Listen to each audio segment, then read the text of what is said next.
राजाराम बापू कारखान्याचं अज्ञातांकडून नामकरण करण्यात आलेलं आहे। कारखाना प्रशासनाकडून पोलिसात तक्रार करण्यात आली आहे। घटनेचा शरद पवार गटाकडून निषेध केलाय। स्टंटबाजी आणि राजकीय पोळी भाजल्याचा आरोप सुद्धा करण्यात आलाय। कारखाना प्रशासनाकडून पोलिसात तक्रार करण्यात आलेली आहे। अज्ञातांनी या कारखान्याचं नाव बदललेलं आहे। त्यानंतर या घटनेचा शरद पवार गटाकडून निषेध करण्यात आलाय।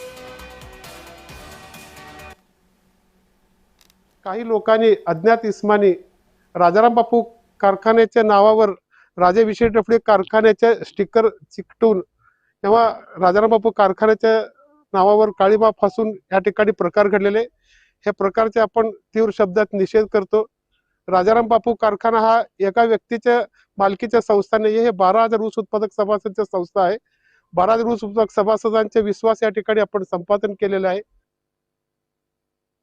तिपेळी येथील राजाराम बापू साखर कारखाना युनिट नंबर 4 येथील कमानी जी आहे त्या कमानीवर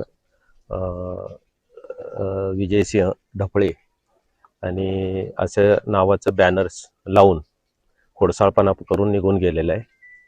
ही बाब कारखान्याचे पेट्रोल टीमला रात्री लक्षात आल्यावर आज सकाळी या संदर्भात तक्रार द्यायला कारखान्याचे सिक्युरिटी ऑफिसर पोलीस स्टेशनला आलेले होते।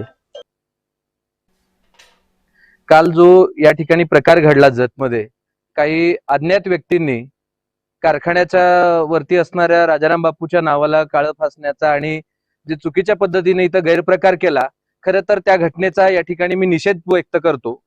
मुळात या गोष्टी करणाऱ्या मंडळींना माझं एक सांगणं आहे की हा जो कारखाना आहे तो इथल्या शेतकऱ्यांच्या हितासाठी चालत असणारा कारखाना आहे।